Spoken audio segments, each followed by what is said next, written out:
maintenant iwe ni gwa be ibude na ni be iviedo teniro gwa kenerisi uda we no sunu si somo se gbeva gbe ahia gba na no gbeva je na no ke sunu no concerne awogion bana ni re e Europe èmi ní adosun èmi na ma emi ere do agbonde eyan re dosun itu wa ya fe wa ya lamogun so ina we ni we do kun ajo because owe obi e bo ari obi e bo oda mahia Italy be mana e mereje okpe ni mahia ke be dan mi ho kedere wa ide but there's nothing in mahia because iya ni du ekina na Italy eyan je d'Italy eyan je imasho igbe be na o wa sulu be na wa ki abore na agyan so me na ni be lati ni be zelu nu because o no ma gwa obi edo no gin go bi eda ye ken do ni ja ho ene we ne da doge lati we short video be no da doge be wu na ya condemn awogyan bana awogyan to na awogyan do na so that ni ala wadia okpe na kejo ni mekere hian me mi egbe bi na dedement na gwa ni ke exist no na hin ni ana we ya we business na me ladia ni me do ze nu me the point ni honita le me na o ewe ekenemi na ke sun o keke ni ma ni bi edo ni ma ekene o ke sun e ma ni ruwe iya ene no we mi dana di duzana na wa do gian ijore number 1 ijore ma won bi edo o ma lele do ijore na o me ebo ona o me origbo ona o me ebrafa ti e go da fun eni because apa o pe agbon no o no we ari e hian se no de yere no se si a because e ma ni ori e o bono ya aro bi ba yes e me moeji o na gbegbulo fo then no we ati emesi no ro o ma le on bi edo e bo ni belele dan ne di o ma no re jemi ige no we ati emoki face no wuyi mudia ogun ana ogbe family oni ona re yari oye turkey ati o bege be ni yana na dina iya enena abokin ba enena iya ma obi e wi ma o obi e gon eyan o me then na be buya beti Sophia no re no we nu dan no we brafa ga yin hin oni oye bobe o me why do hu fian ene na me e gon eyan lele eyan o me ni ya dusa ni adona so e me na we ni be latian ni be do izenu nu me because if ye do ke why reage afema o esan o bini o so ne da doga ya late da doga ya zunu nu enu nu gwa ni gwe nu wazena igwe nu wa ya sinyo sege hin igbere nu wa gari ebo mo understand nu wa gari ebo ne da doga late nu wa ja sen nu wa ja na bo gwa bana na we ni me be do po me ni be pe Facebook wa ije maila na ja watch on YouTube e Facebook iweje na ni be do I condemn the pointing ni honita the mating me honi meta wo mama you understand the bet me understand the since so bet yire live video you understand emi no sunu iwi igbo ogwe ma ho iwi igbo ogwe ma ho bibi gbagwe ma ho ji iyawe mama de bayan we brafa they are saying it me ho e o me vun they are saying it gi mama de bayan we brafa ve okona ka ho ma e o de o ze ya ma win okoni ibi edo o sie ga ka gbe an so for that simple reason e yan na go ma ho ma do de bayan e force a message in here send na here send that to una dun kanu ma do na do kanu ya ti e logun yan gbe this is your message una dun kanu. I know all of us we are the same family. Human being, we are the same family and we are Nigeria. I just want to send this message to you because we are from the same place. We are Nigerians, but we are not brafa. if you people said that you want to cut yourself out of Nigeria, that is your problem. The Edo people did say that you should not cut yourself, you should not leave Nigeria, but leave the Benin people alone. We are not Brafa. Edo people are not Brafa, and we don't want to be Brafa. We are not Brafa. If you want your Brafa, go and do your Brafa. Go and fight Nigeria. Don't fight the Edo people. It's not by force. It's not by force to join Brafa. You can't force somebody to join what is not, he doesn't want. So this message is for you. As far as you are their capo that send them this message, this for Ogyoba, that is this is because their father, their mother, their family, their generation, since almost 2 years or 3 years, now it's going to 3 years, they have been fighting us. But we, Benin, we keep quiet. We didn't answer anybody. Now, this message I want to send to you. Tell your people to leave the Benin people alone. That kingdom have been existing before your father. It have been existing. Please, my brother, tell your people that you send message because you are paying them. You are paying them to do what they are doing. This idiot, Monkey Face, the one in Ijemi, I know that you are the people that supporting him. You are the people that back him. So, my brother, I beg you, leave Edo people alone. We are not Brafa. If you want to form your Brafa, go and form your Brafa. The Benin people, we doesn't want. Since then, we keep quiet. We are looking at you people. We didn't say anything. But now, enough is enough. Enough is enough. Leave the Benin people alone. Call your what so-called Brafa people, all those idiots, a fool, useless people, criminal. They are terrorists. Let me just call you people. You people don't have food. You don't have brain. You are terrorists. You are the one. The Igbo people, you are the one that are destroying Nigerians. That is the truth. Because if you say that you want to form your Brafa, nobody hold you. But you can't force somebody to come and join you. All these idiots, all these four Ogyoba, they call themselves because they are fools. Because maybe their head is not, their brain is not working anymore. That is why they said that they want to join you people. Please, my brother, if they want to join you, I don't want anybody to insult my kingdom again. I don't want anybody to insult my kingdom and my Edo people again. Because we are ancient people. We are born with respect. We don't want any war.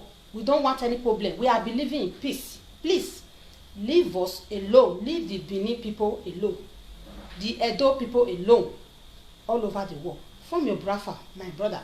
All your soldiers that is working for you now, you have to call them to order. That is a message I want to send to you. Unadu Kanu, this is your message. All Igbo. All Igbo. Not all Igbo. Not all Igbo, my brothers. So I know the bad one. That is the Brafa. It's the Brafa that I'm talking to now. You people should go and form your Brafa. You don't say that you should not form your Brafa, but don't ever mention Edo name again. Into this bad news. Into this bad name. Criminal.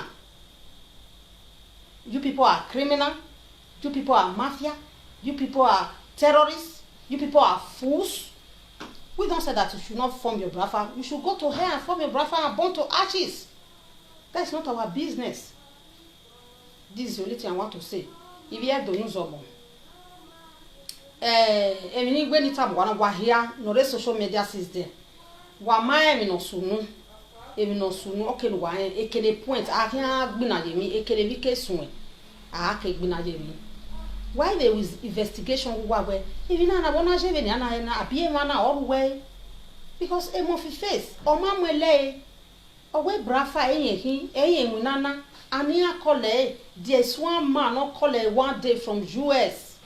The man na call o wu na di Kanu you know ya be so ni na do Kanu where ina do wo e na do investigate e we just na di Kanu o ikapo yan o we o yen o go giun ni eta mare ni enu na le emi no concern egwa no have information in here.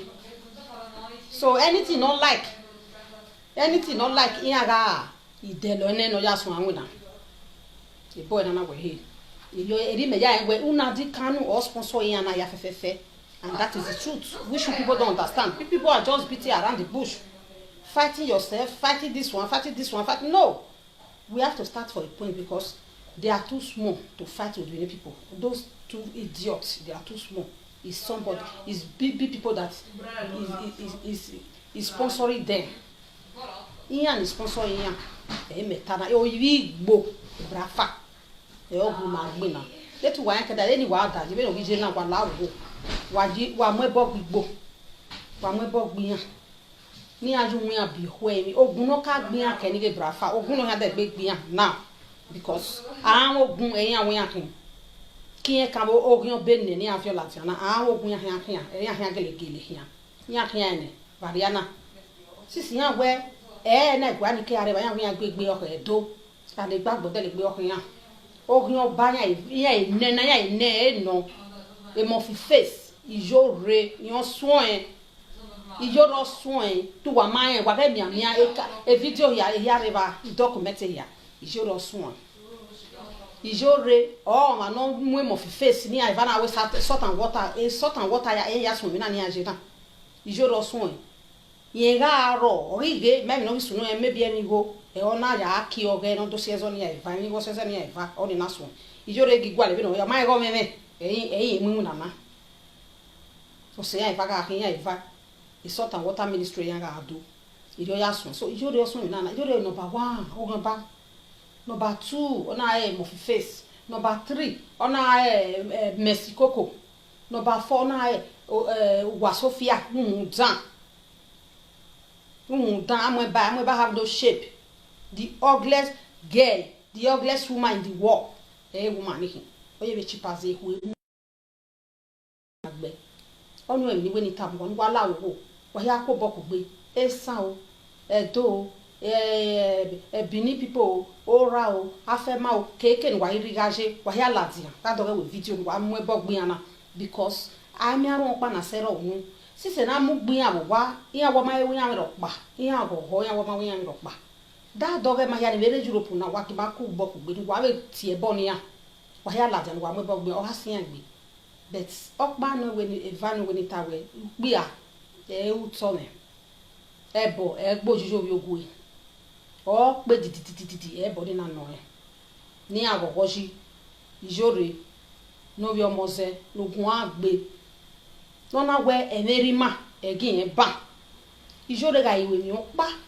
ijore ya mo ono owe evini evio ege emi our symbol, that is our logo, the logo of Edo logo ona ya vio na we he ya ahungo ye wetin ye ma o bet eni ka obere ona ya vio we gin vio to owun yo ikun ona ya wo bi gbo no da fun obi gbo o nyamiri no gbe o ba gbon logun gbe obi eno kun gbe kero vion ma ni ko na mo ejore obi ata ye mebu ye ohun mo de va eku egugbe ime igbe ni meta mgbe na ijore no bi o moze ime gigugwe kun na emi nu vio emi edo nu vio nu ya kun go ya vio yo to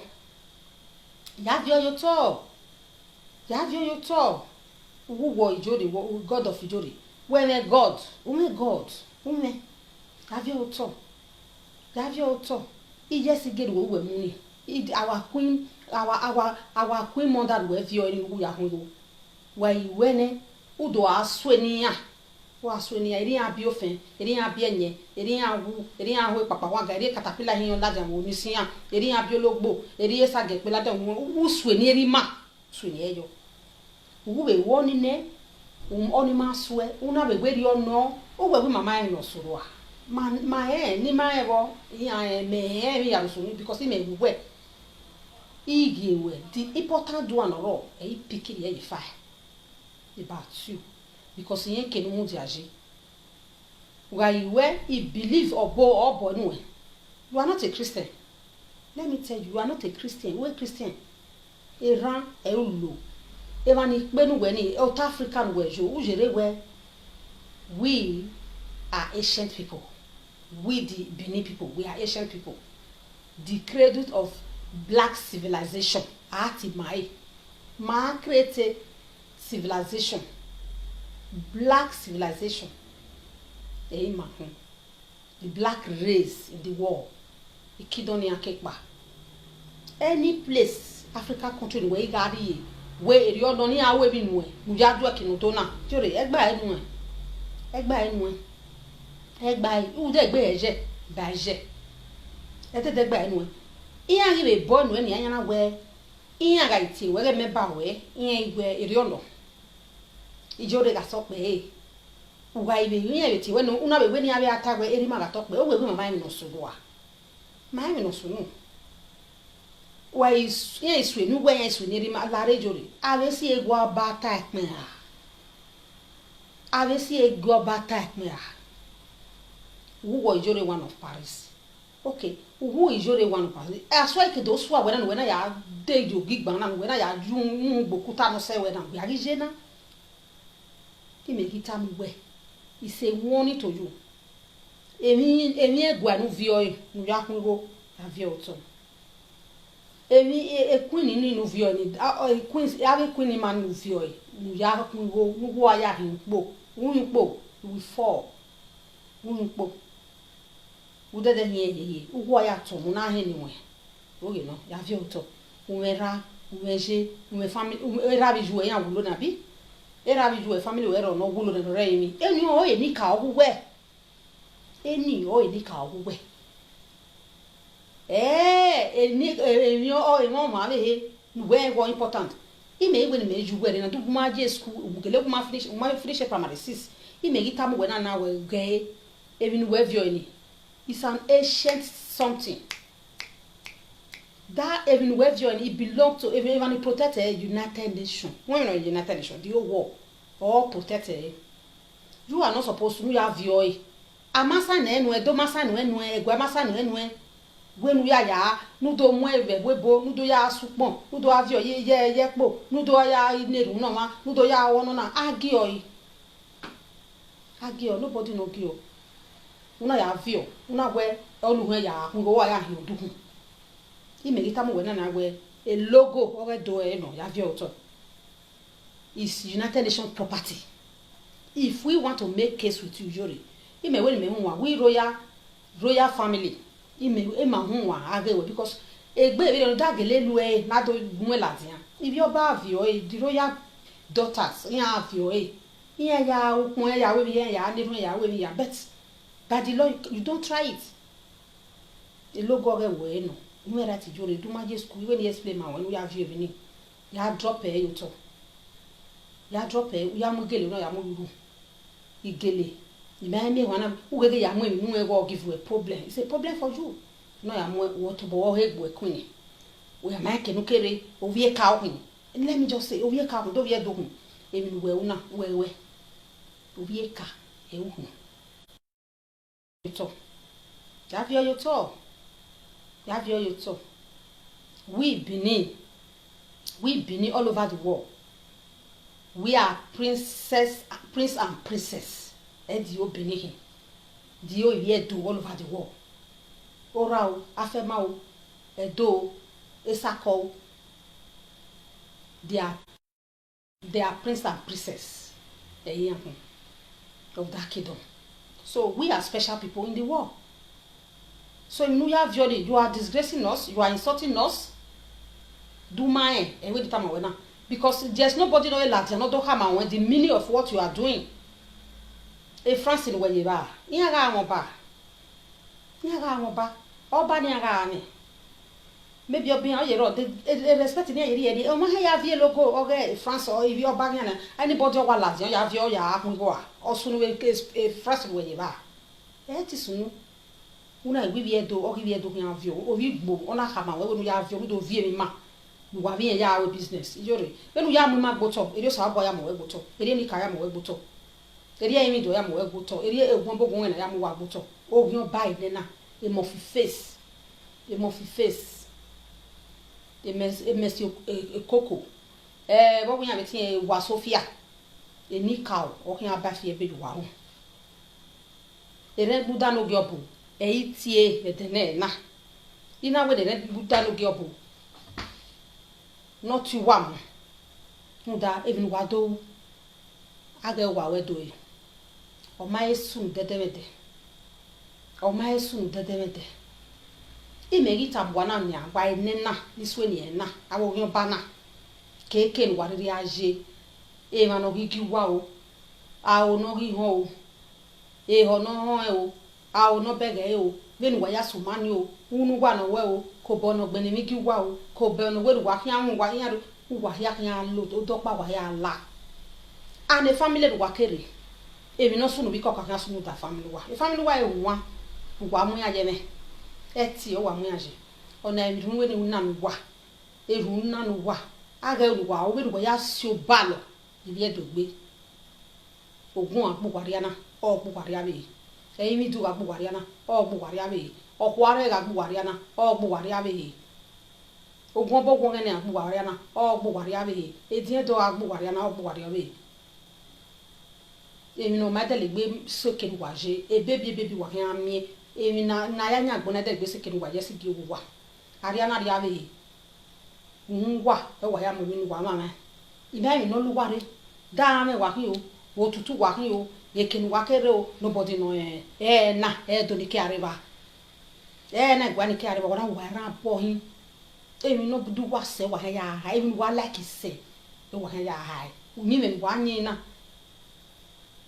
ngwa e wa ya mo ngwa e ngwa e wa ya me because the family wa me family kede da ya ha wa ba nya ma ti wa ja o se nya ma na ti wa o ni aso la de do ni atawe no re na ma ere de edo wala ho egwa wala ho ma won bobo mama gie ni ma we gbe ahin na bi se ba ye o se ni ahin na we ga bo ani a gele wa ga bo ni a ga bo ere buda no gyobo e me we no no wa ere buda no gyobo e we no no wa ni a ga po boju wa e ni a po boju wa e ni a we no agbe o e ti e bo mi jore e wa go we no ye na obi ohun na agbe ki awo una we edo e wa guve anu we obi edo bi ka e ka e hu because iru waje edo ne ko e hu because do we edo we hinde kenya ya ko wa I ma believe you wa nyi me wa nyi wa hanye e be na itana we eni ka no ba fi ebe yuwaro o hu ba ile na eni ka no ba fi ebe yuwaro no siware yin no siware kenwa belong to because you people are not belong to this head wa ma belong to this head wa ma merite we bonu waje deti wa merite we bonu waje e kinwa do na wa ga do ma no rie we bo use kwe da doge parade u we se ma gbe be ho we u pu we no we ya ri boy e kino ma heke a wa na we e no so wa he ya dekun we e ni ya he e bi no lo waka gbe kan egwa na dia no sin eyan na mo bogbu e bo na be mu bugwa ni o be de gbe do si wala jana bini do iyan ni ke ma understand I'm from royal family ke lati you understand them no popu wa e meri do tam wa de na e mi no popu wa ene na wa pa mare we bo e wa pa ibi edo no re we bo ni ade mi no se na so wa ene ni lati han iyan na dia no sin waka gbe kan gwa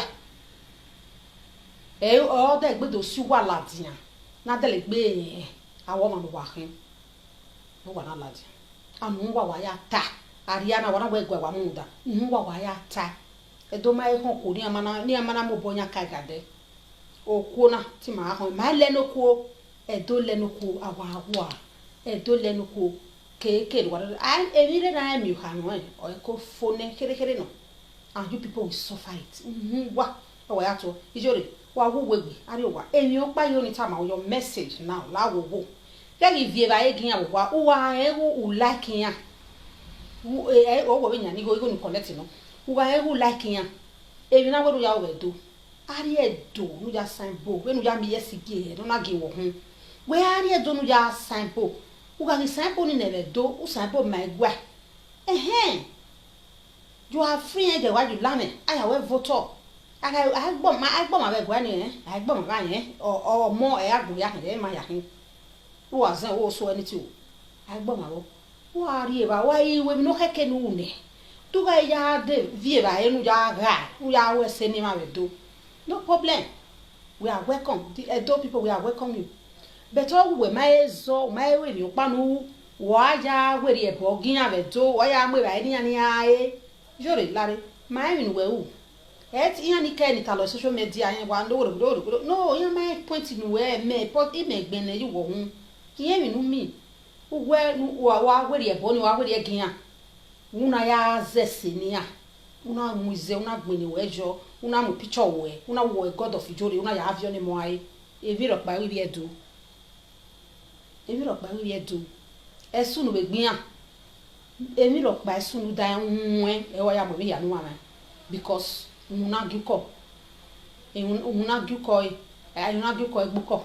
because nobody no get we me ya ma we o sunu da ya du me nu ya mama bi edu esunu da ya ma pa ma evi ro pa lo bi e wo but I will tell my way juri we ko kiri bo wa ya we seni abedo wala wo ya ri na na re face ina ri anybody ni post egi wa gume show ni ma be bege ni abi hon wa gume show is a message to all of them here the poverty level but they should ask question before I can am your money ya ma ya mi picture yo we gbe picture yo ri no ba yo but o ma ke ni ari awa e no ni ala ni ya kanu ijore ma zo ijore bona mu gbo lele kin o ga de ma ya kin o ga ni a you should stop it who am I ni ka we no protect the ni ma na gbon ma na gbon ni ka we views mo so we lega to ni so okay mama mi ya so no oni we dey tama won ina ima na te mata na ehia ma ibi edohia wa ya pagbe ni wa mu ebo ni rewebo wa ya pagbe wa mu ebo wa mu gbian ni aju mu abi ehwe yin upo na la na ha mi the end uhun ya ta upo na ha wo because mi na ma mi wa gun de iya si mi ya gbe anytime since 2 years o ya ke kun ye mata na wala de wa rovira visual no na gbewe de mo fi face no na gbewe mo fi face no na gbe mo fi uji we wune no your man no je na 90 years the cancer gbe mu dia e sage we ma ukun ma sera una we iya mu e una din kanu una we mo contract we igbo wo na na ibi esan ro wa la wo etem ni pe etem ni ho esan e do wa hin e palace di wa ke pa e palace ni wa ke pa ai me ke na le gberi e ibi oba from palace ba o ya yin san ya be san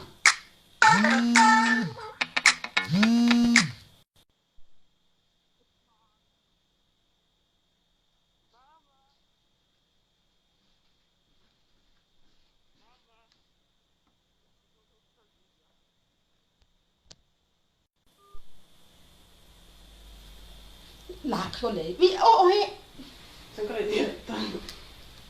Singieta so nu wala wo ibi e wo ne ma ye kele ma le gberi wa ga idi ma ni ja kon re gbe ma ibi san igugun na la ho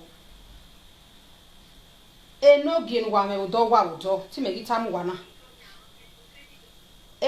palace ba yan ke pa e mo na bi e bi obo ogisi atiyan ana ya ju wa yo do aya jiyan le da de o ke no ro tu obo ke no ro shekiri no re wori ke no re agbagbo ke no ro do e palace ba prince yan ga ya ajiyan idade ya so de kini ma le gbere e mi no sunu wa lawo o me gi mi ye san ya ko pe akoko wa we latian wa we gun wa we simi o sege ne enika o ogi ma ya fefefe eno egwa ni ogi ma ya fefefe eno e fon paro e godu ni ma ya hin igbe eno awon pa ilati awon yan do ajo sale e ma na o ma heke na mesi e ma no gbe ukun ni ma ya hin igbe no mo se iyen ere yan jo lo si yiri bigbo yan e jo lo si de ohun ya tai brafa ohun ya tai the Edo people we are prince and princess whether you people like it or not go and kill yourself the brafa people go and kill yourself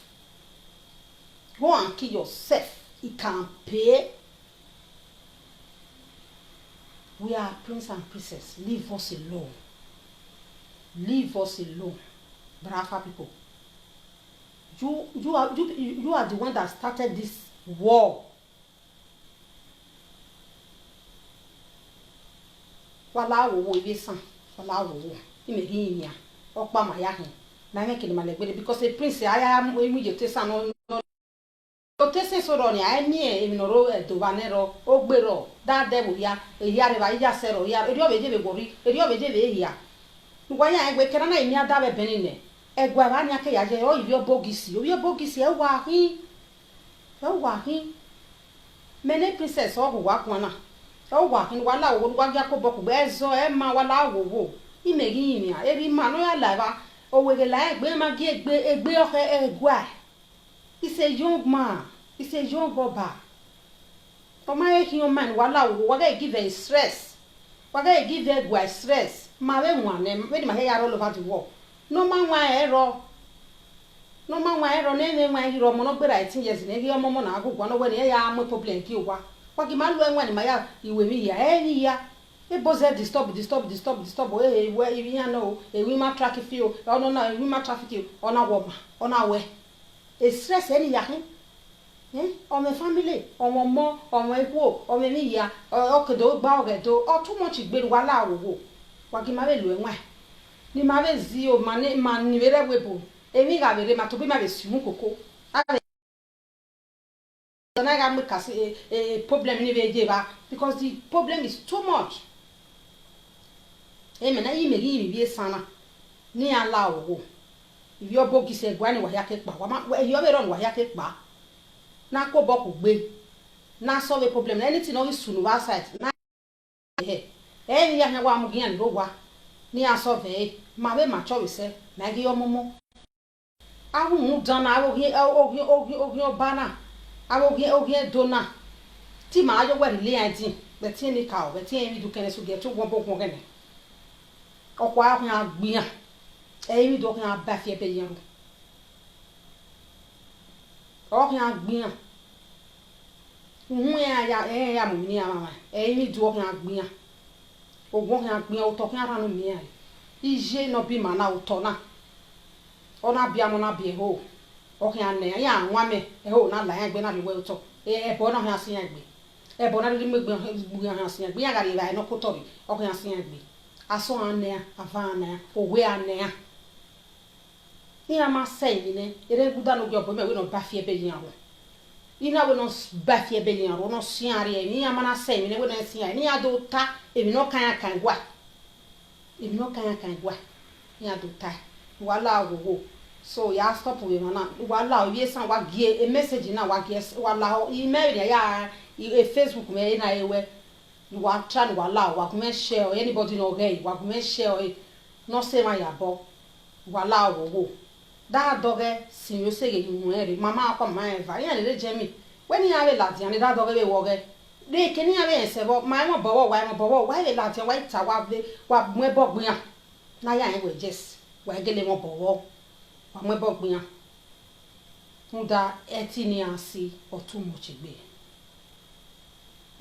gbe eti ni asi so wala wo ibi esan ibi I don't know how to say it. Bini esako nokba afema e family okba mayakin e palace va e wa yake pa riva ibi obogisi e ita imegite di minima wana ibi oba ogogisi e awa fema hin e esan hin e ora hin aso akoko edo yan ni ikodo ni le yan hin ibi shekiri eyan le hin ibi obogisi eyan hin agbo ibi obogisi yan hin kenire eko abe yan ya ni rodo ni reko ibi obogisi eyan ya hin ibi oba e palace nya ke vian ya ajin ayisi ana ti yan ibi obogisi imegido tamu wana wala wo ibi san e na honji wa ko boku gbe na e na ya resolve problem na he ni ya ma be macho ma be pe ne me be pe ni mana that do ya pe ne no ma wi ma pe we bo ero me 28 years ye ma understand so wala wo I have my family here na be lajin asijomo na taijomo because me gwa dem no ton nobody no ngire wo na itori no stage so na be na ya so be ne san do we do no ne do no pa no any esan no call no mo bowo those things if esan wa we la den wa we gwe wa gwan wa we tamia we ni ya na e ma wa ya sin se le ni wa re den ni o ya meta if esan ya me gugu na o den ni wa sin se le ni wa re if ye wa na re aro no tie mo fi face no gwe gwan no ya le kokole ya tan wa kamia we wa magie wa ya la tan wa tamia wa magie gele wa magie hu so owe no lu won me ka we aso o ka hu yo iwe iya o emi awon ya bedu ya mo beti wa condemn en wa la den wa we sin no se wa ye hu wa do den ni du den ni o ya meta so na wo ni betu wa ya wa we se o iye boy cassette na video na ni pe na